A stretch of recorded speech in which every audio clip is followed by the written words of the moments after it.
আল্লাহ নবীর সাহাবী প্রশ্ন করেছেন, নবীজি, বান্দা কখন আল্লাহর নিকটবর্তী হয়ে যায়? নবীজি বলেছেন, বান্দা যখন সেজদা দেয় তখন আল্লাহর বান্দার মাঝে কোনো হিজাব থাকে না, একদম আল্লাহ পাকের নিকটবর্তী হয়ে যায় বান্দা যখন সেজদায় পড়ে যায়। সুতরাং নামাজ হচ্ছে নিকটবর্তী হওয়া, সালাত এটা হচ্ছে নিকটবর্তী হওয়া। নামাজ ফরজ হওয়ার কারণ হচ্ছে এই যে মানুষ আল্লাহর বান্দা বা গোলাম হিসেবে সৃষ্টি হয়েছে, তাই একমুখী হয়ে এর বন্দিগি করা এটা হচ্ছে তার স্বাভাবিক একটা প্রকৃতি। আল্লাহ রাব্বুল আলামিন এই প্রকৃতির দাবি মিটাবার জন্যই নামাজের ব্যবস্থা করেছেন। মানুষের ফিতরত, মানুষের নেচার, মানুষের ফিতরত হচ্ছে এই যে কারো না কারো কাছে মাথা নত করা, হাত জোড় করা, মাথা নত করা, সার্বভৌমত্বের মালিক কাউকে মনে করা। হাত জোড় করতে হলে, মাথা নত করতে হলে, সার্বভৌমত্বের মালিক হিসেবে কাউকে গ্রহণ করতে হলে আল্লাহর বিকল্প কেউ আছে নাকি? ইসলামের মূল দাওয়াতটা হলো ফিতরাত অনুযায়ী দাওয়াত দেওয়া হয়েছে, মানুষ যেন মাথা নত করে, গোলামি করে। এজন্য আল্লাহ রাব্বুল আলামিন বলেছেন যে আমি মানুষ এবং জিনকে সৃষ্টি করেছি, তার কারণটাই হলো মা খালাকতুল জিন্না ওয়াল ইনসা ইল্লা লিয়াবুদুন। মানুষ আর জিন জাতিকে সৃষ্টি করা হয়েছে ইবাদতের জন্য, গোলামির জন্য। ইবাদত আর গোলামি এটাই করতে হবে, গোলামি করতে হবে, দাসত্ব করতে হবে। আর এই দাসত্ব, আল্লাহর আনুগত্য, এই গোলামির দাওয়াত দিয়েছেন দুনিয়ার সব নবীরা। কোন নবী বলেন নাই যে আমার গোলামি করো। কেউ বলেছেন? বলেন জোরে, কেউ বলেছেন? আল্লাহ পাক বলেন, ওয়ালাকাদ বা'আসনা ফি কুল্লি উম্মাতির রাসূলা আন ইবুদুল্লাহা ওয়াজতানিবুত তাগুত। প্রত্যেক জাতির জন্য আমি রাসূল প্রেরণ করেছি, তারা মানুষকে দাওয়াত দিয়েছেন এই কথা বলে যে এক আল্লাহর গোলামি করো, তিনি ছাড়া কোনো ইলাহ নাই, আইন দাতা নাই, বিধান দাতা নাই, তার গোলামি, তার সামনে মাথা নত করে। নামাজ হচ্ছে তাওহীদের অবশ্যম্ভাবী এক বহির্প্রকাশ। তাওহীদের জন্য তাওহীদবাদী মানুষ যারা, তাদেরকে নামাজ আদায় করতেই হবে।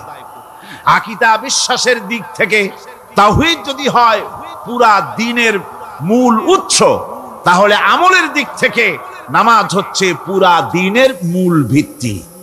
নামাজ হচ্ছে আমলের মূল ভিত্তি, এর বাস্তবায়ন ছাড়া দ্বীন পূর্ণ হয় না। নামাজ মুমিনের কেবলমাত্র একটি উত্তম আমলই নয়, বরং নামাজ হচ্ছে ঈমানের মূল ভিত্তি। যার কাছে নামাজ নাই তার কাছে কিছুই নাই।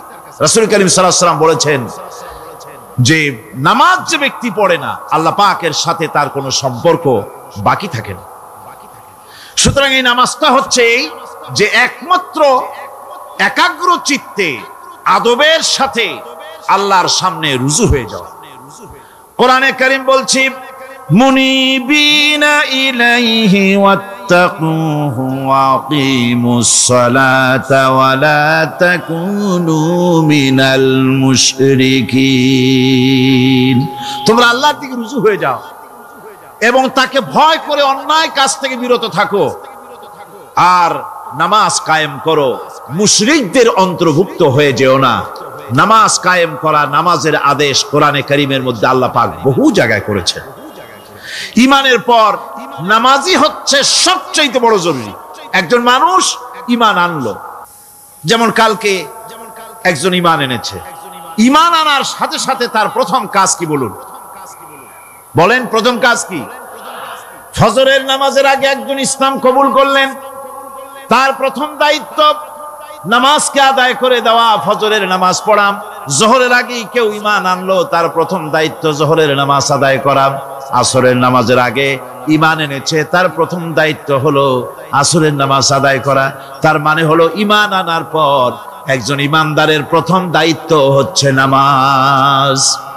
গুরুত্বপূর্ণ বিষয়, খুব ভালো করে শুনতে হবে, ইয়াদ রাখতে হবে প্রত্যেকটি মুসলমানের।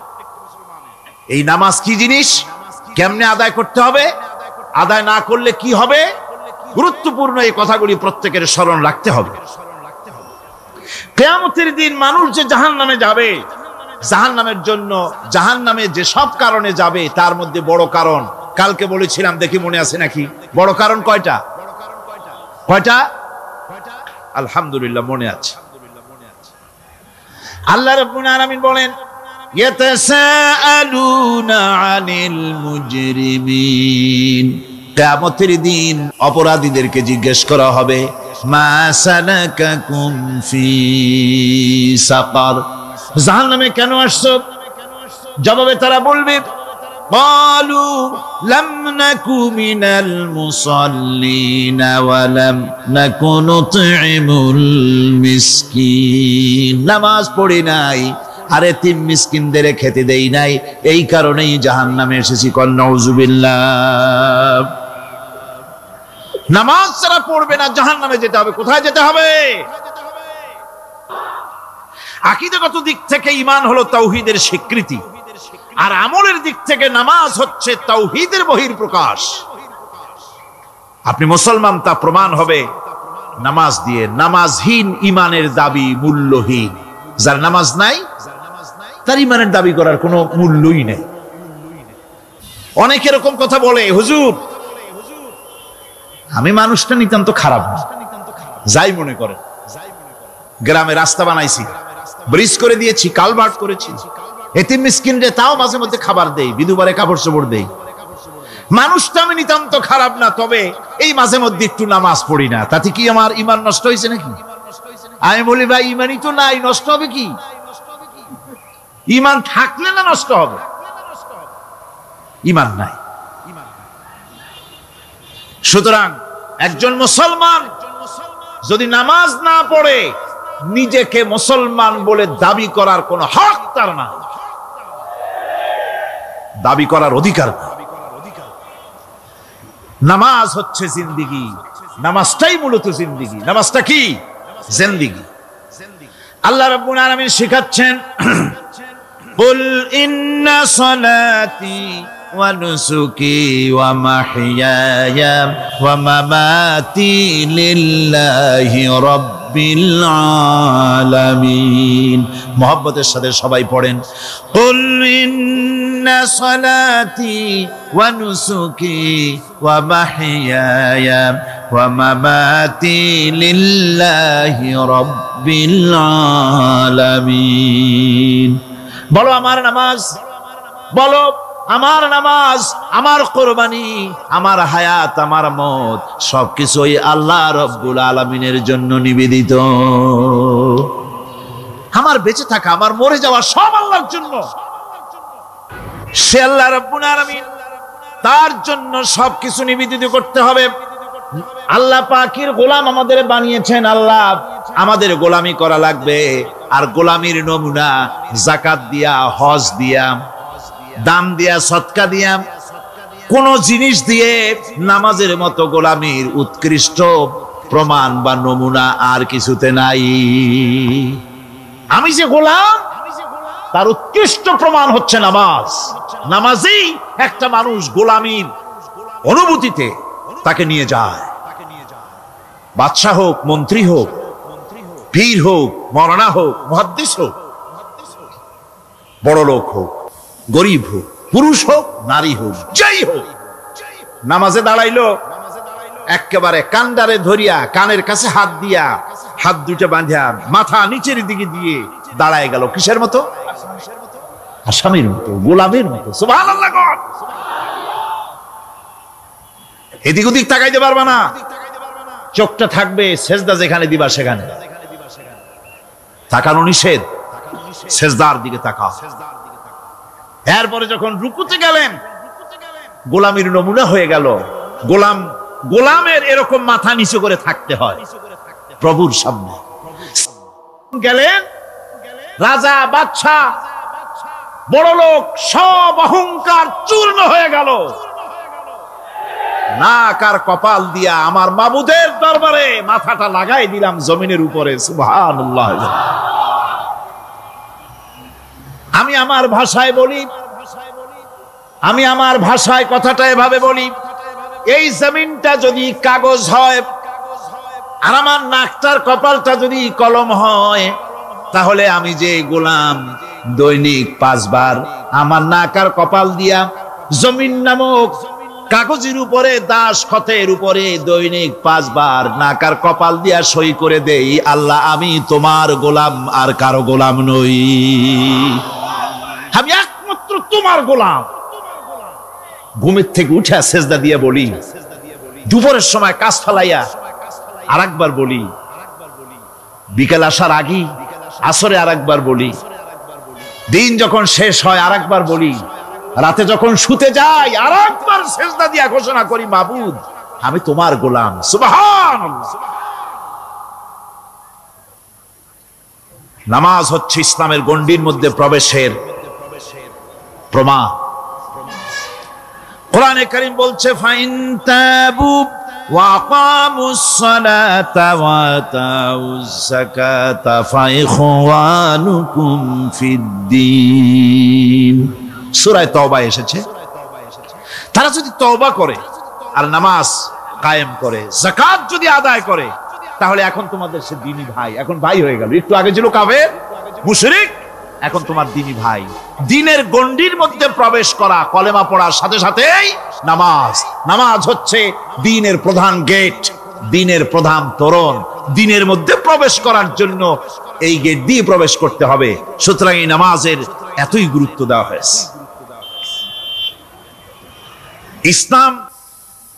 ইসলাম যদি ক্ষমতায় আসে, আল্লাহ যেন এনে দেন, জোরে কোন আমিন। ইসলাম যদি ক্ষমতায় এসে যায়, রব্বুল আলামিন তাফসীরের মাহফিল কোরআন সামনে নিয়ে আশা করে তোমার দরবারে দোয়া করি, এই বিশাল জনসমুদ্রের দোয়া কবুল করো মাবুদ গো, এই বাংলাদেশকে ইসলামের দেশ বানাইয়া দাও। দেশটা যদি ইসলামের হয়ে যায়, আইন যদি আল্লাহর হয়, শাসন যদি সৎ লোকেরা করে, রব্বুল আলামিন কোরআন শরীফে বলেন, তাহলে তারা 4টা কাজ করবে। আল্লাযীনা মাক্কান্নাহুম ফিল আরদ আকামুস সালাতা ওয়া আতাউজ যাকাত ওয়া আমারু বিল মা'রুফি ওয়া নাহাউ আনিল মুনকার। মুমিনেরা ক্ষমতায় এসে প্রথম যে কাজটা করবে, প্রথমে ক্ষমতা এসেই নামাজ বাধ্যতামূলক করবে। প্রথম কি? ওয়াজ নসিহতে অনুরোধ করা হবে না, বাবাজিরা আল্লাহর রাস্তায় নামাজটা পড়ে না। রেডিও এবং টেলিভিশনের মাধ্যমে রাষ্ট্রপ্রধান অর্ডার করে দিবেন, যারা আকেল বালিগ সকলের জন্য নামাজ বাধ্যতামূলক, নামাজ পড়তেই হবে, এটা অর্ডার। বেলা যখন 1টা বেজে যাবে, বেলা যখন 1টা বাজবে, সমস্ত মসজিদে আজান শুরু হয়ে যাবে। আজানের সাথে সাথে অফিস, আদালত, কল কারখানা, ক্ষেত খামার, শিক্ষাঙ্গন সব ডেডলক হয়ে যাবে। আধা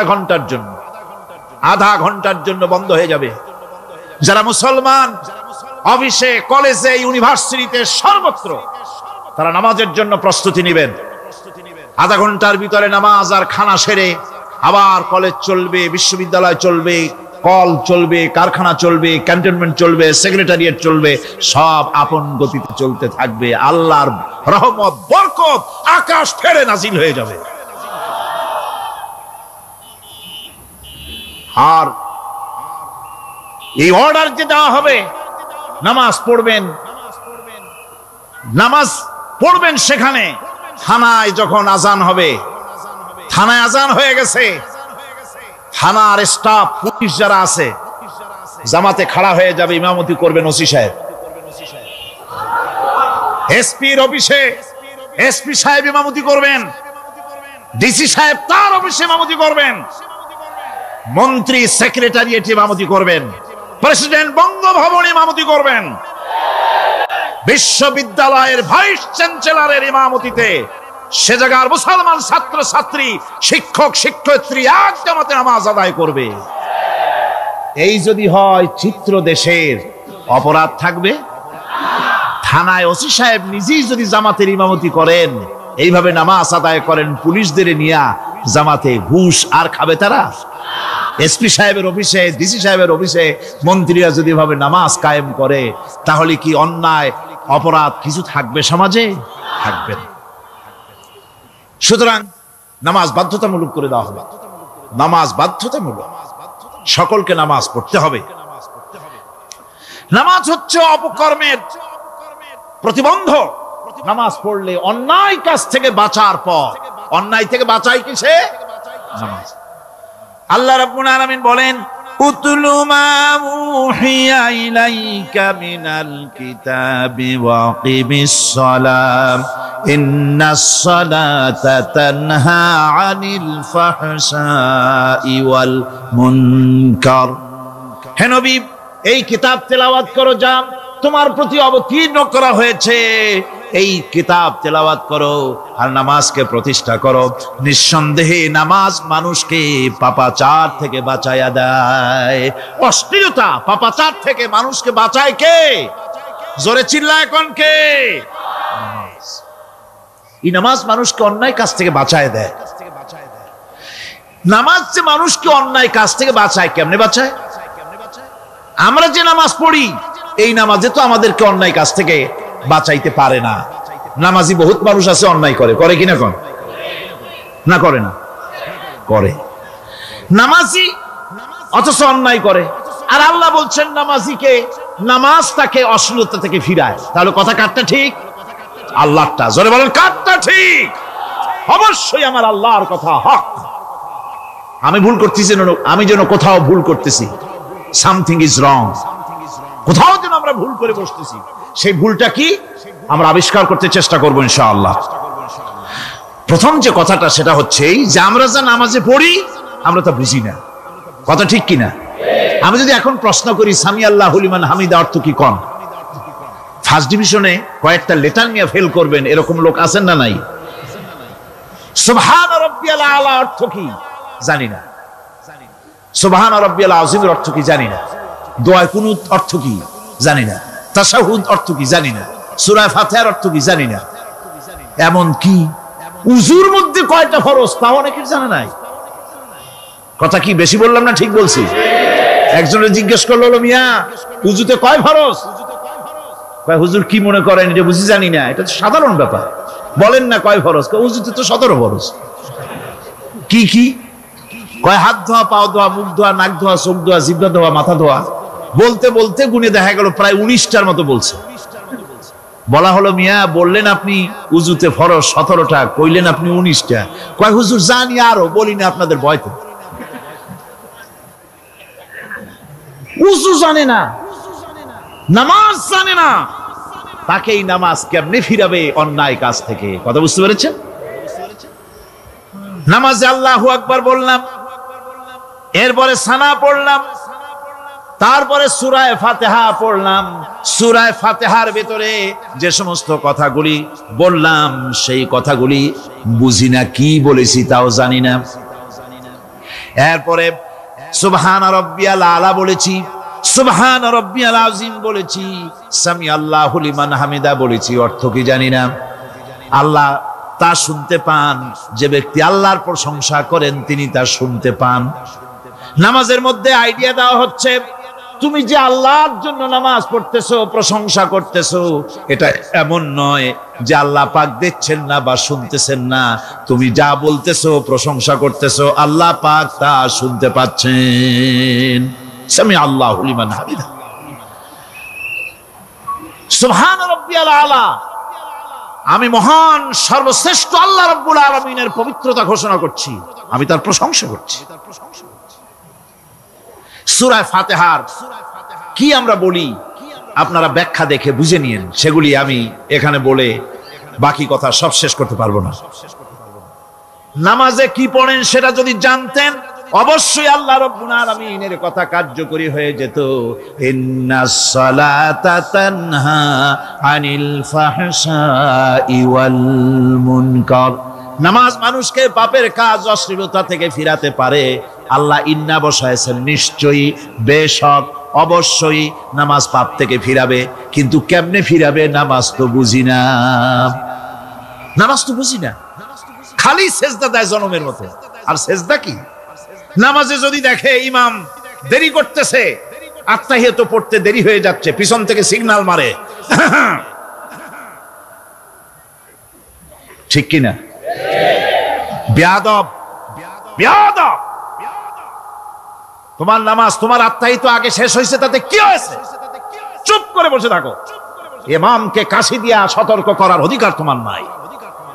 যদি ইমামকে সতর্ক করার জন্য কাশি দিয়ে থাকো, তোমার নামাজ ফাসেদ হয়ে যাবে। এটা ফাজলামি করার জায়গা না, এটা নামাজ। এর নাম কি? ধীরে সুস্থে নামাজ পড়তে হবে। অনেকে মসজিদটারে মনে করে জেলখানা, ঢুকতে যত দেরি, বেরোতে পারলে যেন বাসে যান ছটফট করে। সিনেমার মধ্যে গিয়ে ঘন্টার পর ঘন্টা বসে থাকে, খারাপ লাগে না? মসজিদে কেরাত যদি একটু লম্বা পড়ে, পিছনে বসে খালি কি যে করে, মনে মনে বলতে থাকে যে ইমাম এমন কাঁচা ছাড়া ছাড়ি না। আর গান যখন শোনে, শুনতেই থাকে, কত মজা, ঘুম আসে না। নাউযুবিল্লাহ। সুতরাং নামাজে কি পড়েন সেটা আপনাকে বুঝতে হবে। সঠিকভাবে নামাজ পড়ার পরও যদি কোনো মানুষের সঠিকভাবে, ভালো করে শোনেন, সঠিকভাবে নামাজ পড়ার পরেও যদি কোনো মানুষ পাপের থেকে না ফেরে, তাহলে বুঝতে হবে একথা, পানি আর সাবান দিয়া কাপড় ধুলে কাপড়ের ময়লা যাবে, কিন্তু পানি আর সাবান দিয়া কয়লা জনমের মতো ধুইলেও কয়লার ময়লা যাবে না। কথা বুঝে আসছে? এর থেকে আর উত্তম দৃষ্টান্ত আমার কাছে নাই।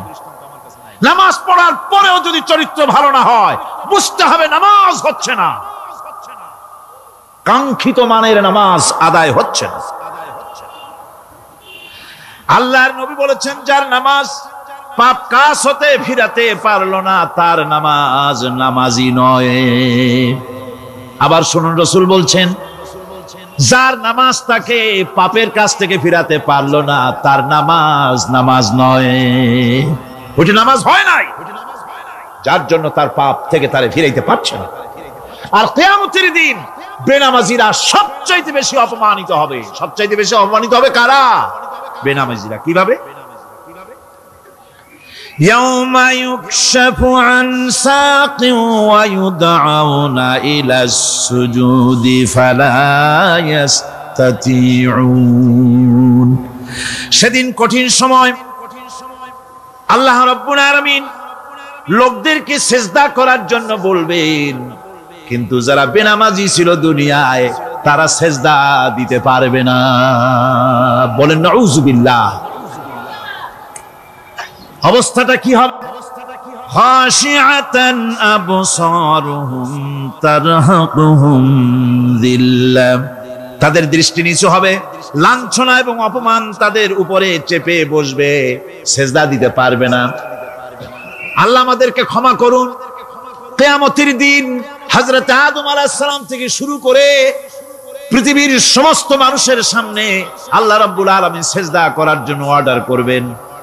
যারা নাকি বেনামাজি, ওরা আল্লাহর দরবারে সেদিন সিজদা দিতে পারবে না, লাঞ্ছিত, অপমানিত হবে। জোরে কোন নাউযুবিল্লাহ।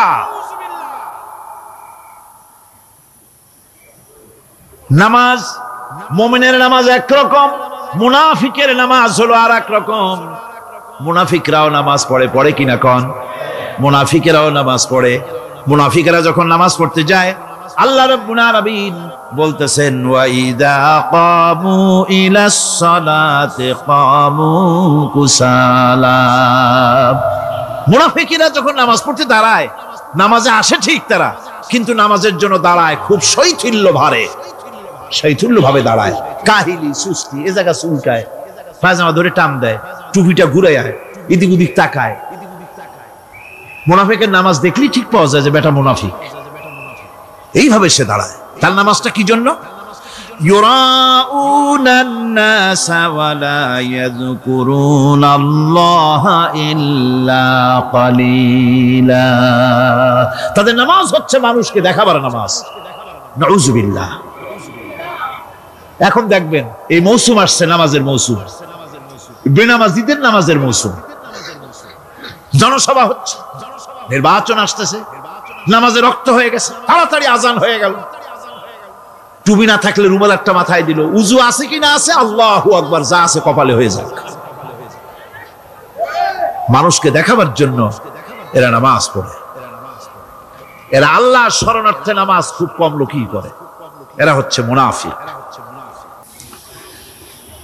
দুনিয়া এবং আখিরাতে কল্যাণের জন্য একমাত্র মাধ্যম হচ্ছে নামাজ।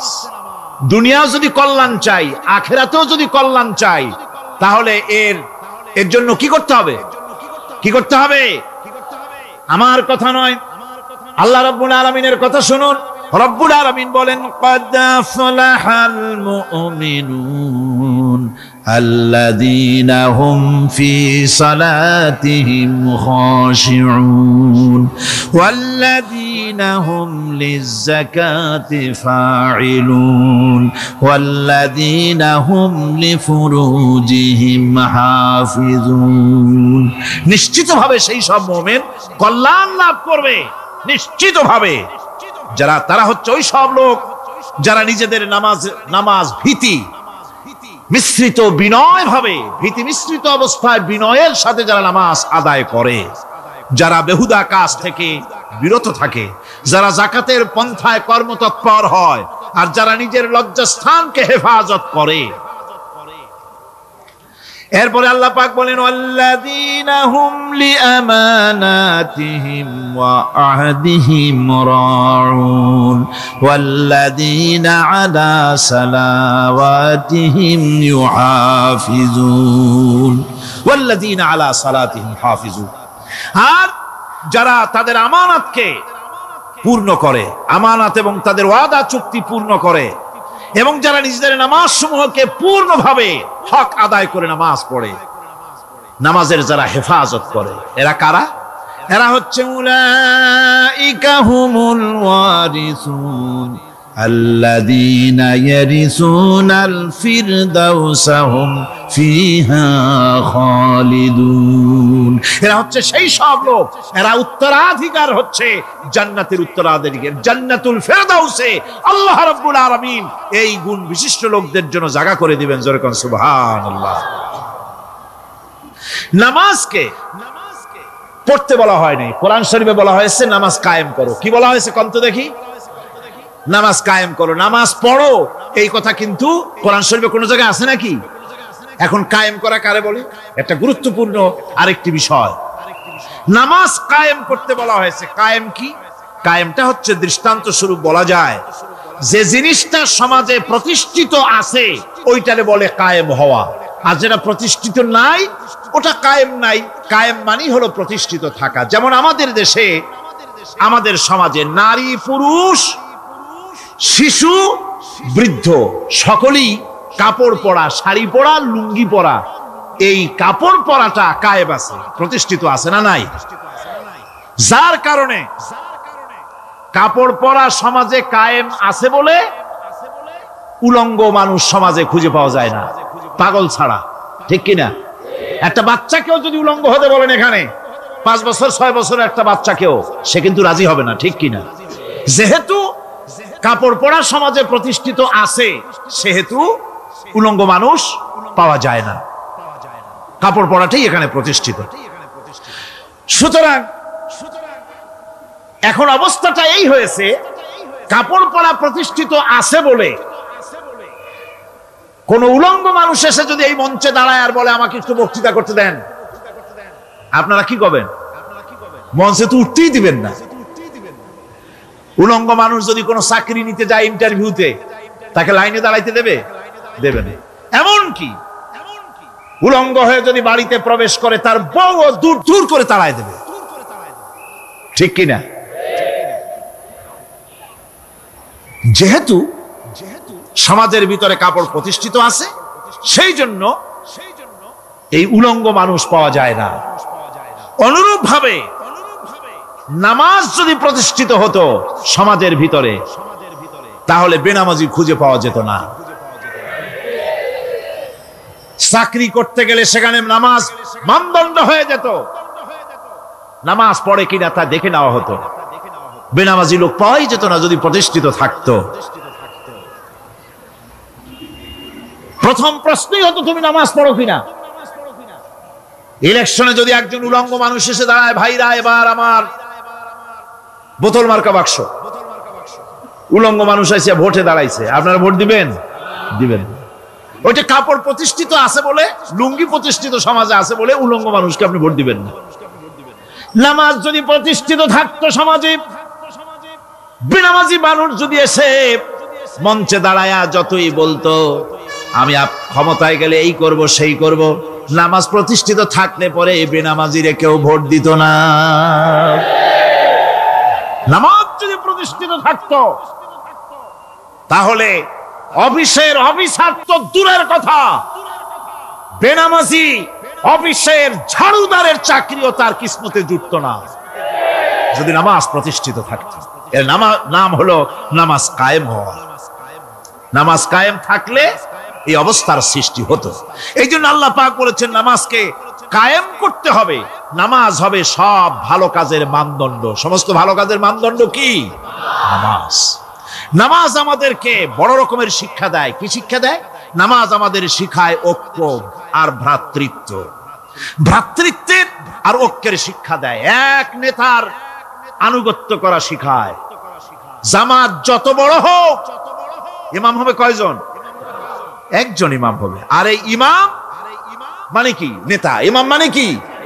নেতা নির্বাচন শিখায় নামাজে। নেতা নির্বাচন কে শিখায়? নামাজ শিখায়। বোঝেন খুব ভালো করে। কিভাবে? মনে করুন চট্টগ্রাম শাহী মসজিদে ইমাম প্রয়োজন।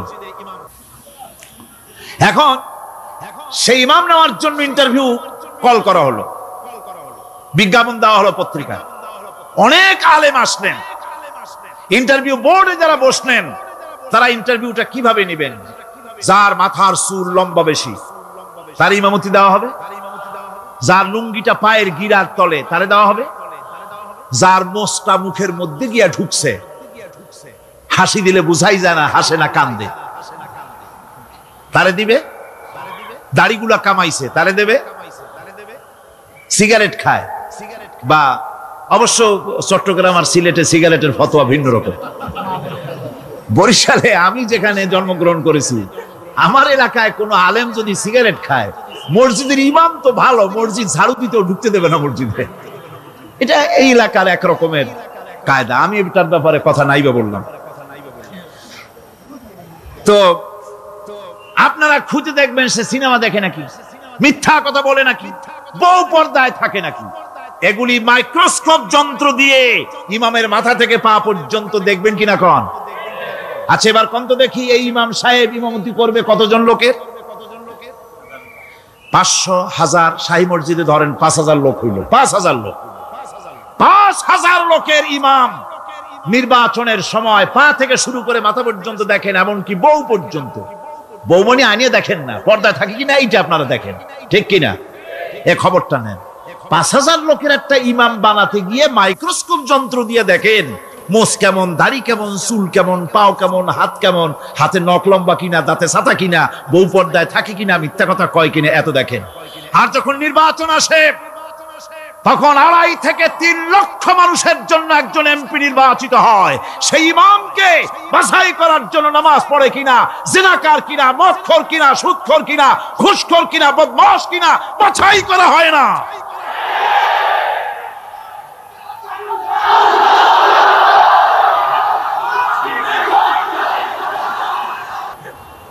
নামাজ আমাদেরকে এটা শিখায়। ইমাম কেমনে বানাইতে হবে, কোন সুবহানাল্লাহ। নামাজ ঐক্য শিখায়, নামাজ ভ্রাতৃত্ব শিখায়, নামাজ পারস্পরিক মহব্বত শিখায়, নামাজ নেতা কেমন হওয়া উচিত, নেতা নির্বাচন শিখায়। আবার নেতা ভুল করলে তার ভুল বলা যাবে না, এরকম হতে পারবে না।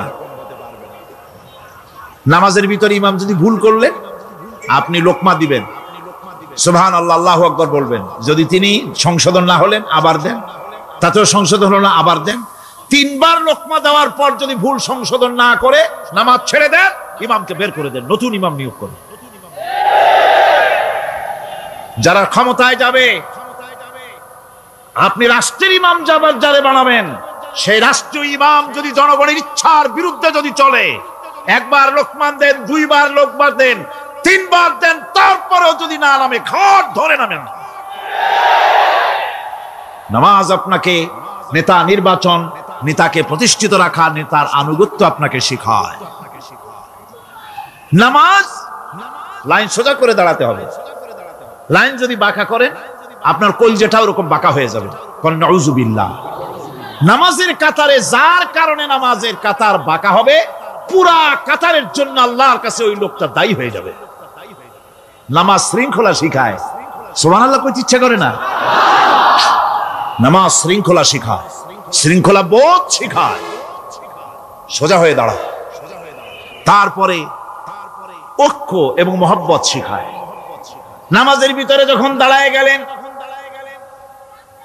আমির দাঁড়ালো, ফকির দাঁড়ালো, মন্ত্রী দাঁড়ালো, তার ড্রাইভারও দাঁড়ায় গেল, একই কাতারে দাঁড়ায় গেছে। নামাজ পড়তে গিয়ে ড্রাইভারের পাও গিয়ে লেগেছে মন্ত্রীর গায়ে। নামাজ শেষ হওয়ার পর মন্ত্রীর বাবার ক্ষমতা নাই এ কথা বলার যে বেটা ড্রাইভার সলিমুদ্দি, তোর পাও লেগেছে আমার পায়ে, তোর চাকরি শুদ্ধা দোজকে পাঠায় দেব। পারবে বলতে? পারবে না। মিয়া মন্ত্রী সাহেব, এটা তোমার সেক্রেটারিয়েট না, এটা আল্লাহর ঘর। এটা কার ঘর?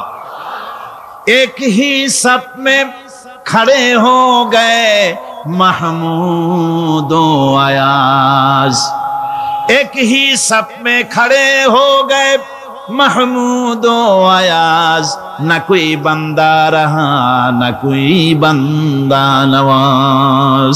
एक ही कतारे दाঁড়িয়ে গেছে।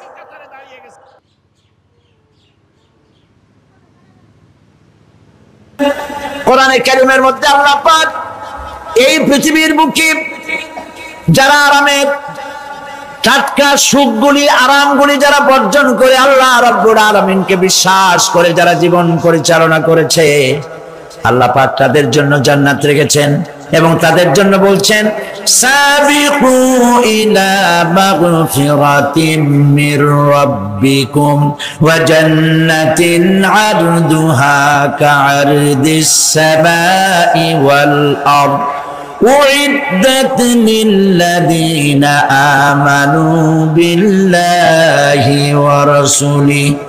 আল্লাহ পাক বলেন, প্রতিযোগিতা করো আল্লাহর মাগফিরাত কামনার জন্য আর জান্নাতে যাওয়ার জন্য প্রতিযোগিতা করো, আল্লাহর রহমত পাওয়ার জন্য সৎ কাজের প্রতিযোগিতা করো, তাহলে আল্লাহ রাব্বুল আলামিন তোমাদেরকে ক্ষমা করবেন আর তোমাদের জন্য এমন জান্নাত দিবেন যেই জান্নাত আকাশের বিশালতার, জমিনের বিশালতার মতো। এই বিরাট জান্নাত তোমাদেরকে দিবেন। এই জান্নাত চিরস্থায়ী সুখ এবং শান্তি জায়গা হবে। মাসালুল জান্নাতিল্লাতী উইদাল মুত্তাকুন ফিহা আনহারুম মিন মাইন গায়রি আসিলিন ওয়া আনহারুম মিন লাবানিন লাম ইয়াতাগায়্যার তা'আমুহু।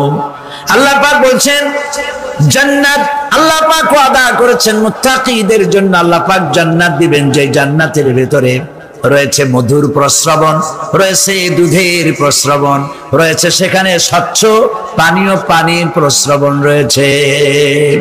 এই সুন্দর জান্নাত, ঝর্ণা ধারা আল্লাহ পাক সৃষ্টি করেছেন, বাগ বাগিচা দিয়ে ভরে রেখেছেন জান্নাত। সেই জান্নাতে জান্নাত হবে এয়ার কন্ডিশন, রোদ্রের তাপ হবে না সেখানে, রোদ্রের খরতাপ হবে না সেখানে, ঠান্ডার প্রচন্ডতা থাকবে না। কিরকম হবে জায়গাটা? আল্লাহ পাক বলছেন, মুত্তাকিনা আলাল আরাইকি লা ইয়ারাউনা ফিহা শামসান ওয়ালা জামহারিরা ওয়া দানিয়াতান আলাইহিম যিলালুহা ওয়া দুল্লিলাত কুতুফুহা তাদলিলা। আল্লাহ পাক এমন জান্নাত রেখেছেন, সেই আল্লাহ পাক সেই জান্নাতের ভিতরে জান্নাতীরা ঠেস লাগায়া মুখোমুখি অবস্থায় তারা সেখানে বসবে, আর জান্নাতীদের মনের মধ্যে কোনো দুঃখ থাকবে না, পেরেশানি থাকবে না। পৃথিবীতে মানুষের দুঃখ থাকে, পেরেশানি থাকে, সেখানে কোনো দুঃখ আর পেরেশানি থাকবে না।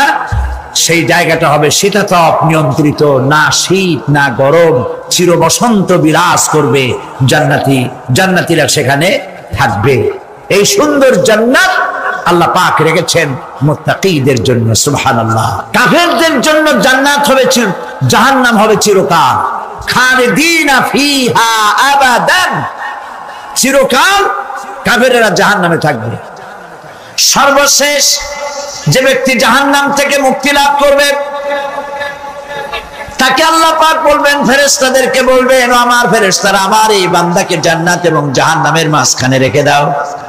জান্নাত এবং জাহান্নামের মাঝখানে লোকটি যখন থাকার জায়গা পাবে, সে জান্নাতের দিকে তাকায়া দেখবে আর কাঁদতে থাকবে।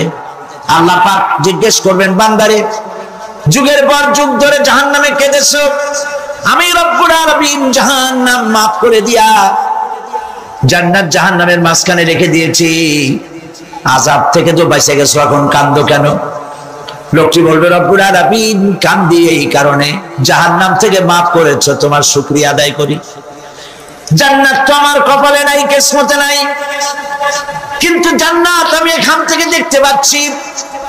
জান্নাতের সুঘ্রাণ আমার নাকে আসতেছে, কপালে নাই যাওয়ার। আমি কাঁদি এই জন্য, তুমি যদি মেহেরবানি করে আমাকে জান্নাতের দরজার কাছে একটু দাঁড় করায় দিতা, প্রাণ ভরে তোমার জান্নাতের দৃশ্যটা একটু দেখতাম। আল্লাহ পাক তার আরজি পূরণ করবেন, বলবেন যাও, ফেরেশতাদের বলবেন এর জান্নাতের দরজার কাছে দাঁড় করায় দাও।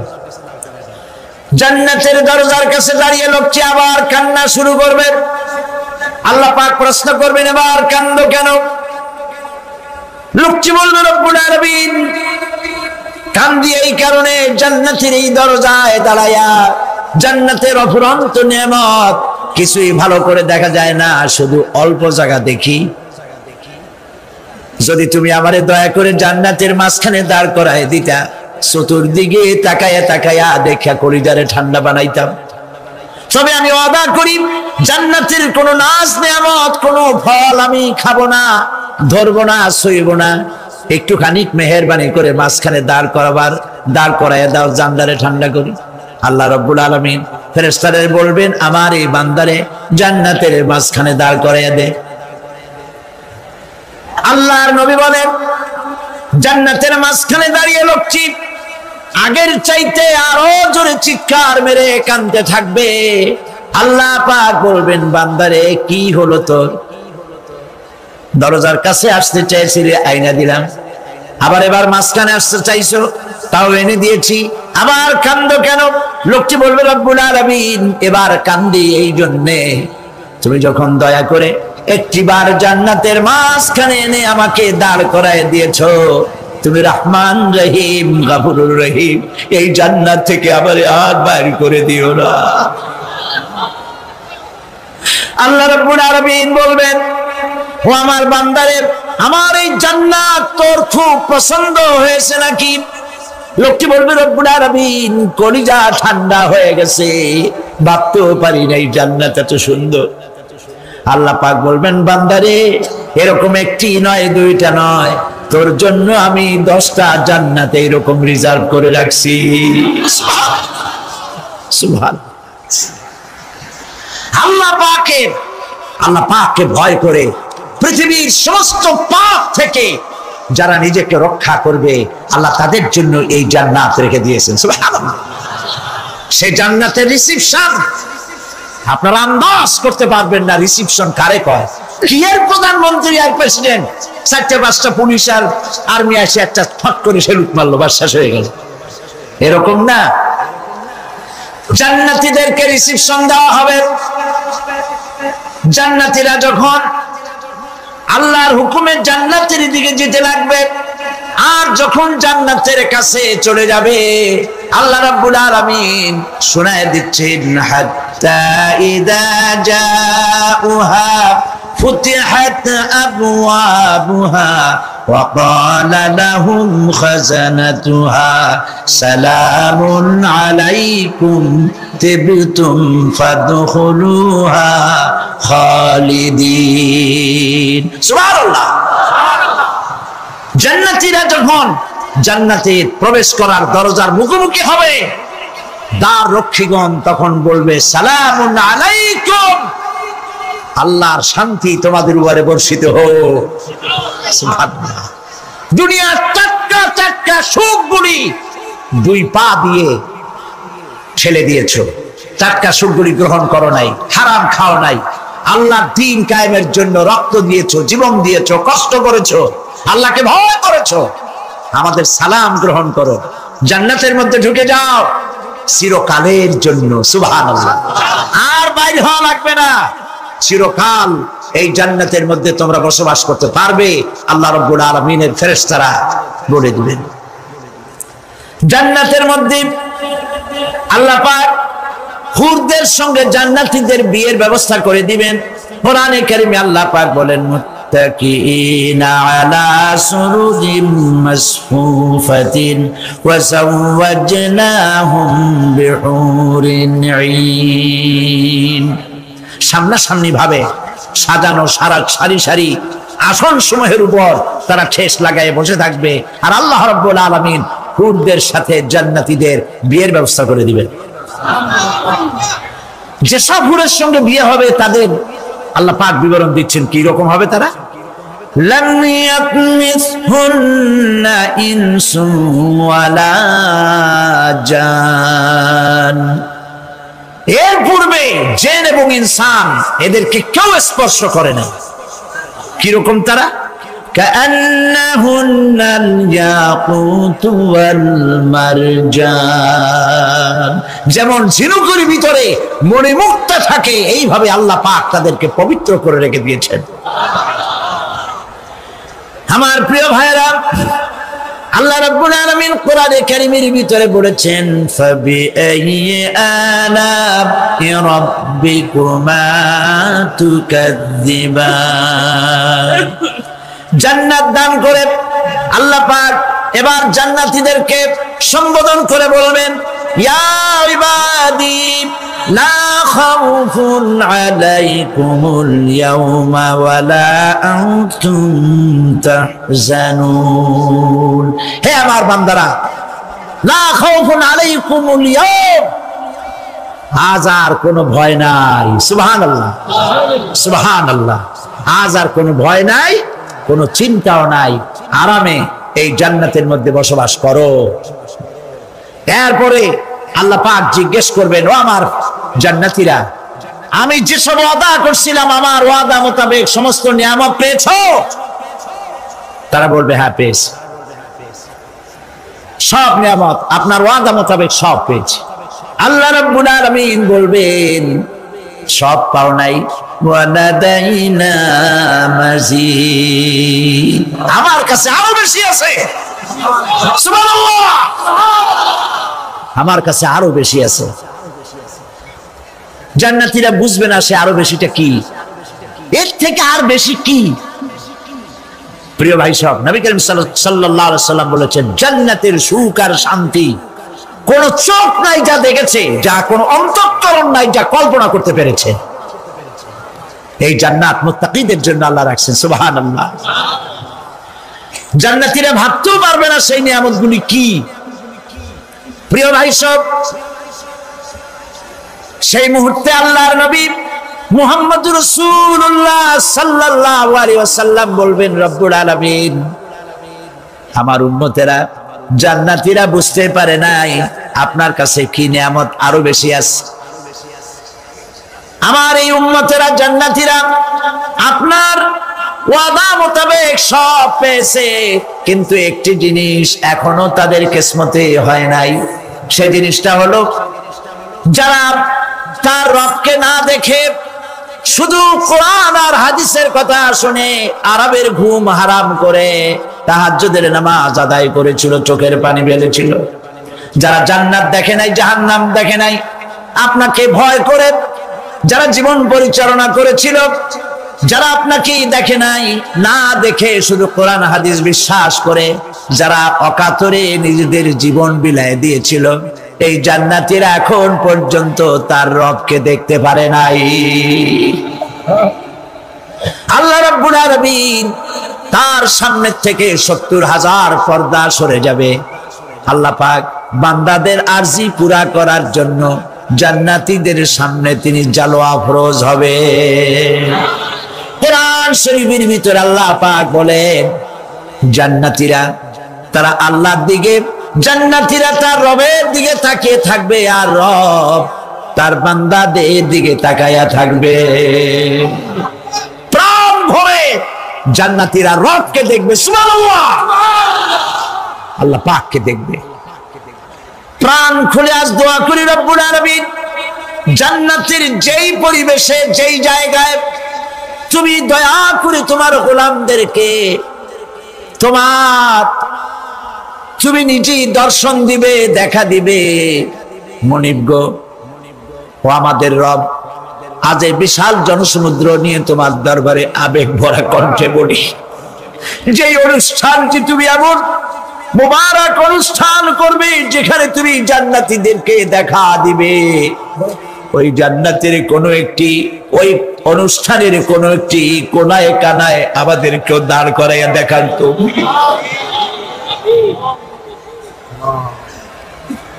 প্রিয় ভাই সব, আল্লাহ রাব্বুল আলামিন মানুষের সামনে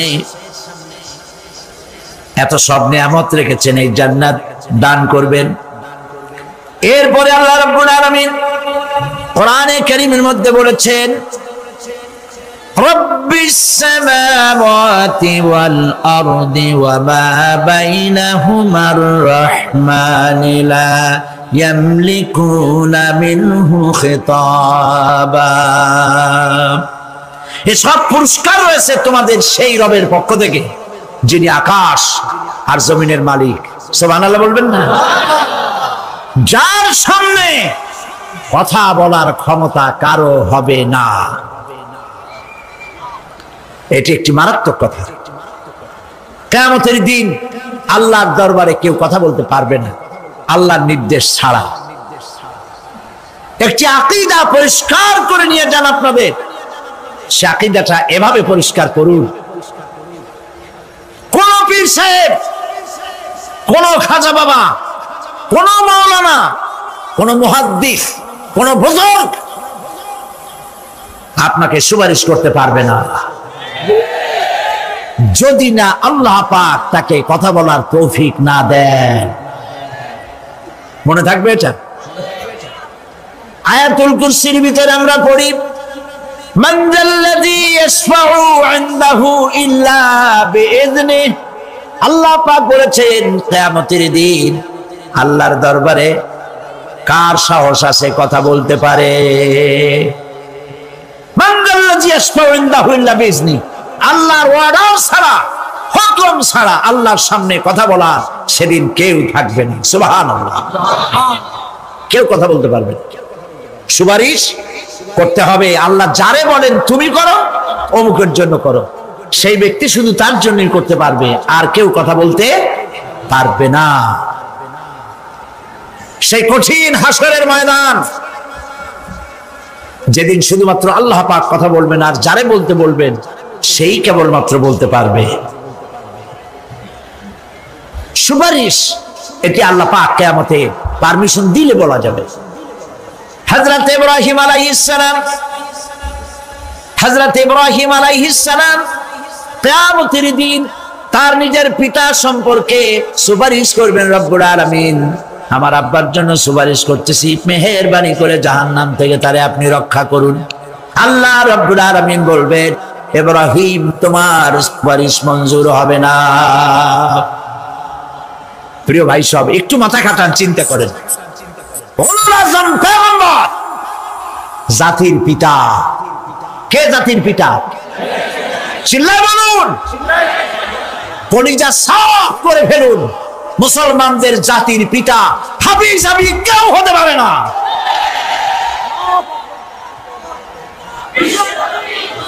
মিল্লাতা আবিকুম ইব্রাহিম। ইব্রাহিম আলাইহিস সালাম এই মিল্লাতের পিতা। সুবহানাল্লাহ। হযরত ইব্রাহিম আলাইহিস সালাম কিয়ামতের দিন বলবেন, আল্লাহ আমার আব্বার জন্য সুপারিশ করছি। আল্লাহ পাক বলবেন মঞ্জুর হবে না। আসর তোমার পিতা হতে পারে, কিন্তু আমার খলিলকে আগুনে ফেলার জন্য নমরুদকে সে সহযোগিতা করেছে, আমি তোমার পিতাকে ক্ষমা করব না। নবী করিম সাল্লাল্লাহু আলাইহি সাল্লামকে সাহাবায়ে কেরাম জিজ্ঞেস করেছেন, হে রাসূল, আপনার আব্বা এবং আম্মার অবস্থা কি হবে? নবী করিম সাল্লাল্লাহু আলাইহি সাল্লাম কেঁদে ফেলেছেন, সাফ বলেছেন, আমি তাদের কোনো উপকারে আসব না। আল্লাহু আকবার।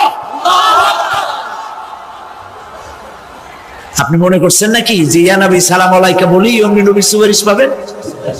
এত সহজ। কতগুলো রসগোল্লা খাইলেন আর বড় একটা মিছিল করলেন আর অমনি চলে যাবেন?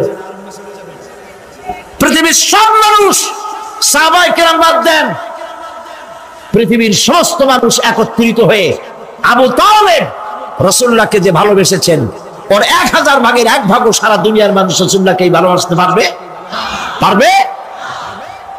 নিজের ছেলে আলীকে, আলী রাদিয়াল্লাহু তাআলা আনহুকে আলাদা বিছানায় শোয়াইয়া, ছোট্ট মানুষ হযরত আলী আলাদা জায়গায় রাখিয়া মুহাম্মদুর রাসূলুল্লাহ সাল্লাল্লাহু আলাইহি ওয়াসাল্লাম এতিম মানুষ তার কলিজার সাথে বুকের মধ্যে আশ্রয় দিয়ে আগলে রেখেছেন বুক ভরে। সেই আবু তালেব মৃত্যুর সময় নবী করিম সাল্লাল্লাহু আলাইহি ওয়াসাল্লাম বলেছিলেন, চাচা একটি বার আমার কানে তাওহীদের কালেমা শোনায় দেন। আবু তালেব তার কিসমতে ছিল না কালেমা। মরে যাওয়ার পর একজন সাহাবী বলেছিলেন, ইয়া রাসূলুল্লাহ, মৃত্যুর সময় আবু তালেবের মুখ আমি নড়তে দেখেছি, তিনি কালেমা পড়েছেন সম্ভবত। রাসূলুল্লাহ সাফ বলেছেন, আমি শুনি নাই। এত ভালোবাসার পরেও হাদিস শরীফে এসেছে আবু তালেব জাহান্নামে যাবে। কোথায় যাবে? জাহান্নামে। সবচাইতে কম আযাব হবে কার? আবু তালেবের। কম আযাবটা কি?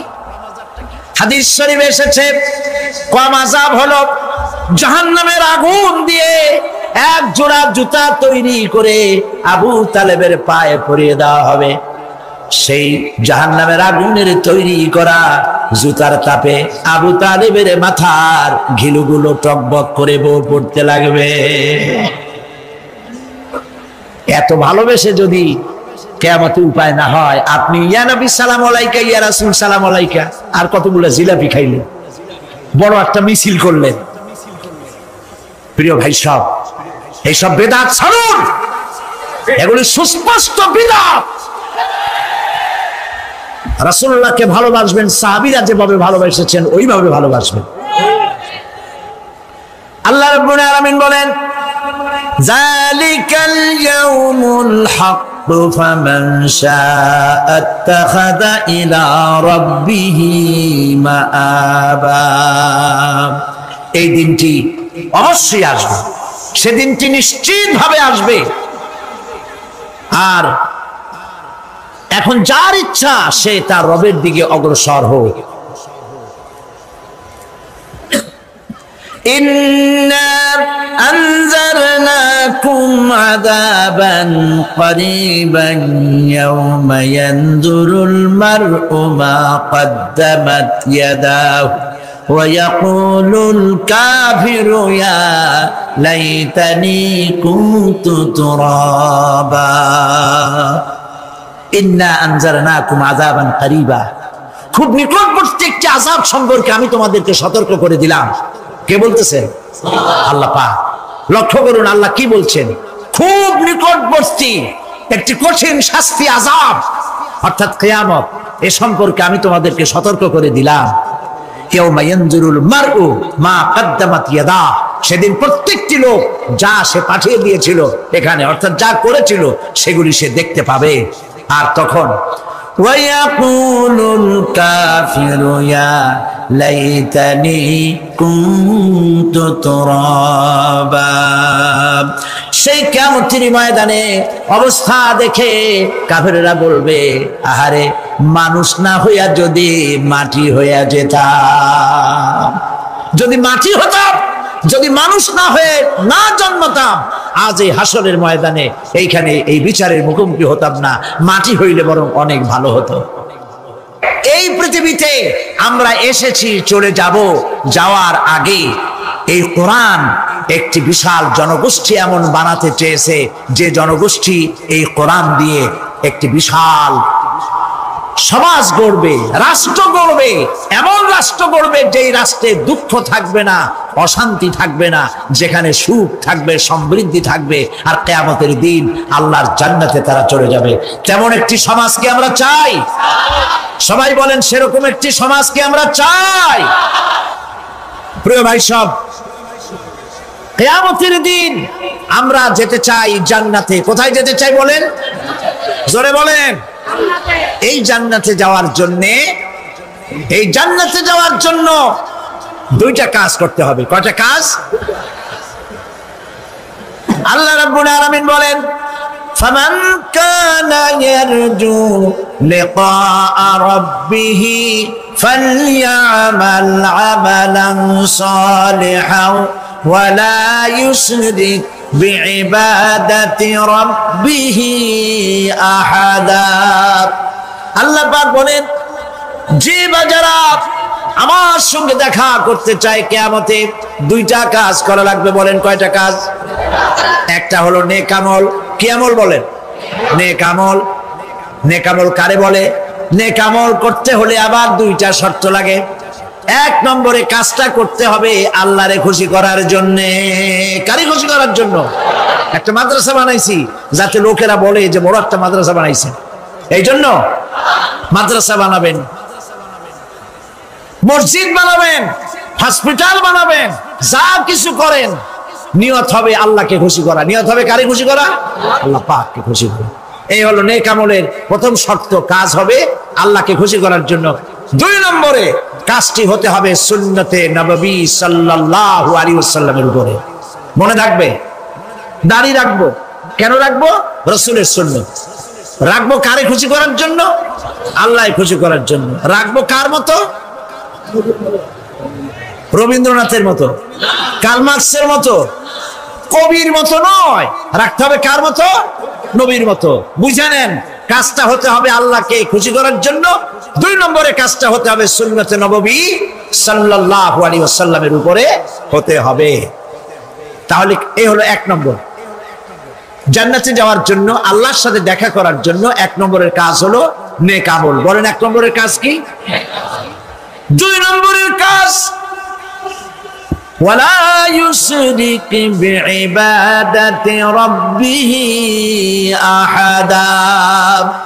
আল্লাহ রাব্বুল আলামিনের ইবাদতের সাথে কাউকে শরীক স্থাপন করা যাবে না। আমরা যারা মুসলমান, অধিকাংশ মুসলমান শিরকের ভিতরে মুবতালা হয়ে আছে। বিশ্বাস করেন কিনা বলেন? কাফেরেরা তো মুশরিক আছেই, ওরা তো মুশরিক আছেই, কিন্তু আমরা মুসলমানেরা আমাদের আমলের মধ্যে, আমাদের অজান্তে সবের নিয়তে অনেক শিরক আমরা করে বসি। নাউজুবিল্লাহ। বলেন নাউজুবিল্লাহ। এই জন্য আমি বারবার সতর্ক করি, নিজেকেও করি, আপনাদেরকেও করি। এই কারণে করি, শিরকের গুনাহ আল্লাহ মাফ করবেন না। ইন্না শিরকা লাযুলমুন আযীম। শিরক মস্ত বড় অপরাধ, জুলম, আল্লাহ মাফ করবেন না। আল্লাহর কাছে কান্দে কান্দে মাপ চাওয়া লাগবে যে আল্লাহ শিরক থেকে আমাকে রক্ষা করো, বাঁচাও। অনেক গোপন শিরক আছে। মাজারে যান, পীর সাহেবের কাছে যান, মনে যদি নিয়ত থাকে উনি ফু দিলে আমি ভালো হবই, উনি তাবিজ দিলে আমার বাচ্চা হবেই, উনি আমারে দয়া করলেই আমার ব্যবসায় উন্নতি হবেই, এইটার নাম শিরক। এটার নাম কি? ওয়াইজা সাআলতা ফাসআলিল্লাহ ওয়াইজা ইসতাআনতা ফাসতাইন বিল্লাহ। যা বলার আল্লাহরে বলো, আর যা চাওয়ার কার কাছে চাও? চিল্লায় বলেন। কলিজাটাকে পরিষ্কার করে দেন আজকের মাহফিলে। এই কলিজায় কারো প্রতি কোনো ভয় রাখবো না আল্লাহ ছাড়া। ভয় করবো কারে বলেন? মহব্বত আল্লাহ ছাড়া, এত বেশি মহব্বত আর কাউকে করব না।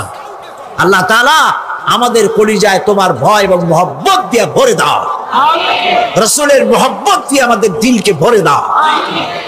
বিশ্বাস করুন ভাই সাহেব, কোরআন শরীফ আমার সামনে, বিশ্বাস করুন, দেশি পীর বিদেশি পীর, খাজা বাবা দেশি এবং বিদেশি, কেউ আপনার ভাগ্য বদলাই দিতে পারবে না। এই পিছনে দৌড়ায় দৌড়ায় কোনো লাভ নয়। এতক্ষণ মসজিদের ভেতরে বসে আল্লাহর কাছে কাঁদেন। وقال ربكم ادعوني استجب لكم, তোমার রব বলেছে আমারে ডাকো, আমি ডাকের সাড়া দিয়ে দেব। সুবহানাল্লাহ। আর আল্লাহ বলেছেন আমার ইবাদতের সাথে কাউকে শরীক করবে না। খবরদার। আলাইসাল্লাহু বিকাফিন আবদা, আল্লাহ প্রশ্ন করছেন, আলাইসাল্লাহু বিকাফিন আবদা, আমি কি আমার বান্দার জন্য যথেষ্ট নই? চিল্লায় বলুন অবশ্যই যথেষ্ট। আবার বলেন অবশ্যই যথেষ্ট। কলিজা সাফ করে ফেলেন। সম্রাট শাহজাহান, দিল্লির সম্রাট, হাবিজাবি সম্রাট না, দিল্লির সম্রাট। এখন কোথায়? কবরের মধ্যে।